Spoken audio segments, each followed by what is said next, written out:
This is Creating Your Life on Money and Wealth. Today we're on episode 30.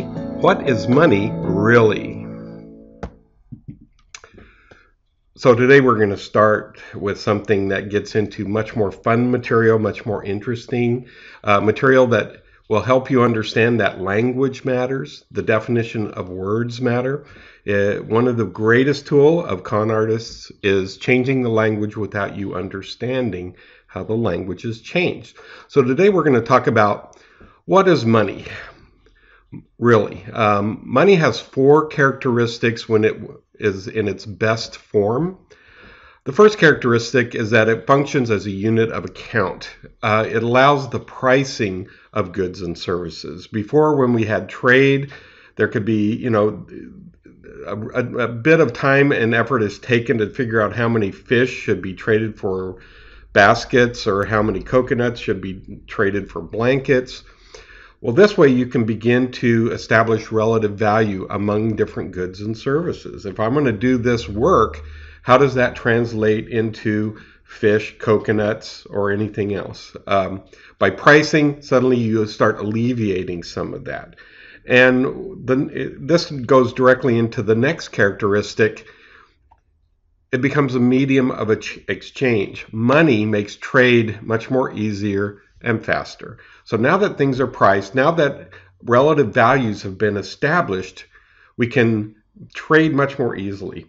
Suddenly, economic activity can pick up and a community can begin to develop even faster. Life becomes a lot easier. So money, in one sense, enhances time. People have more time, more leisure to do things with. The third characteristic of money is that it is a store of value. Money can be saved for later use. Goods can go stale. If you're storing the fish or if you're storing coconuts, they can go bad. But if money, real money, if you pick the right thing, it's something that can be stored. It creates kind of a savings thing. So that if I can start saving money for a rainy day, so that when things go badly, I can't get what I want, the services I want, or I don't need them right now. Later, suddenly I have the money if something comes up. Save money also leads to something called capital creation, which we'll talk about more in our next episode. But the ability for an individual and a community to save money allows that community to develop much more quickly. It allows you to prepare for bad times. It gives you a kind of a foundation for your life, for your economic life.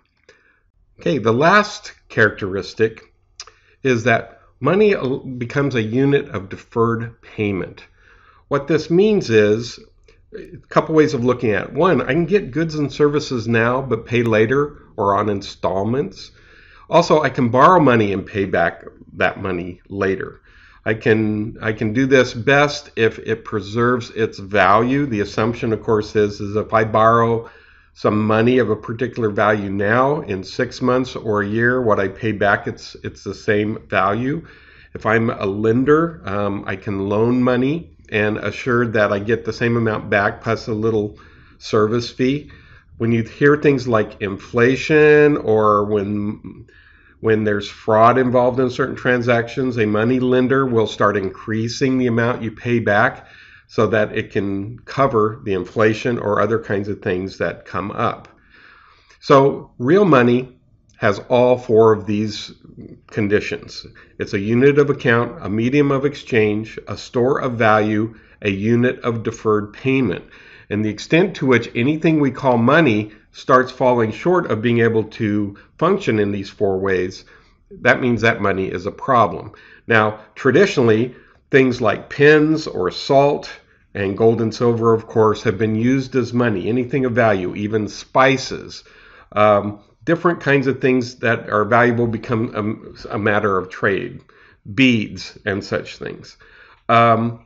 But over the centuries, gold and silver coins have risen to the top among so many different cultures as being the most efficient and effective kinds of money. Why? Because first of all, they have inherent value. Gold and silver are something that if you're left with it, you're allowed to, you still have something you know is valuable. And this is why Thomas Jefferson said specie, meaning gold and silver coins, is the most perfect medium because it will preserve its own level. Because having intrinsic value, it can never die in our hands. Now, he was talking about this after some of the experiments in colonial and the beginning of the country at those times in America. You may have heard something called not worth a continental dollar. So he was very suspicious at that time of paper money, which at that time sometimes didn't have any value. So the idea is that if I'm stuck with the coins, or if I'm stuck with the pins, or the salt, or the spices, or the beads, they have inherent value. Gold and silver are also much used in jewelry and artistic designs of things. So it has lots of applications, very malleable, very beautiful, can be polished to something that everybody gravitates towards. And that's why it fulfills its function as money. What is counterfeiting then? How do we define counterfeiting when we're thinking about gold and silver coins or such things? Well, real money has integrity. It's the integrity meaning the same on the inside as on the outside. So that if a coin is stamped with something, whatever is on its surface would be what it is valued inside. It identifies what's inside. So you can think of the old Roman coins or some of these old coins with holes in them. Well, how did this come about? One example would be the Roman Emperor Caligula.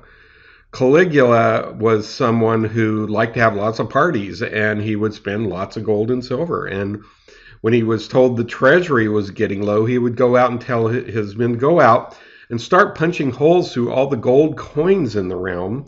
Take that gold, melt it down, and we'll have more money. But you tell everybody to exchange the money as if it were the full value. So in a sense, he was creating counterfeit coins that had less inherent value than they were told to have. Now, of course, a merchant would probably try to make up for that and would look at the punched hole coins. He would not treat that as the same value as one that didn't have a hole punched in it. Another way of looking at it is if you look at the gold coins there in the middle, notice the little mill marks on the side. You'll notice that in America, our dimes and quarters and 50-cent pieces and silver dollars have these, but nickels and pennies do not. Why? Gold and silver is valuable. If I have a pile of gold coins, if I didn't have these little mill marks, perhaps I could take a knife and kind of shave the edge of each one just a little bit so people may not really know. I could take those shavings, melt them down, and I begin to have, I can make my own coins, or I can trade that gold for something else.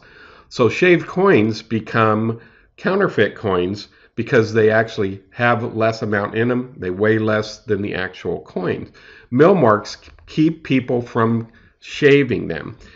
Now, nickels and pennies don't have the mill marks because these are made out of base metals. Base metals, you have no reason to shave them. It's just not worth it. Now, today, in the United States, dimes and quarters, 50-cent pieces and such, when they're made, they still have these mill marks, even though they're made of nickel, zinc, copper, other things, other lower base metal configurations. So why do they continue with the mill marks? Because they want to continue with the illusion that it's real money, when in fact the gold and silver content is taken out and been replaced. That's all for now. Next time we're going to go into what is paper currency and talk about the differences between currency and real money. In the meantime, go to my website at markandrealexander.com.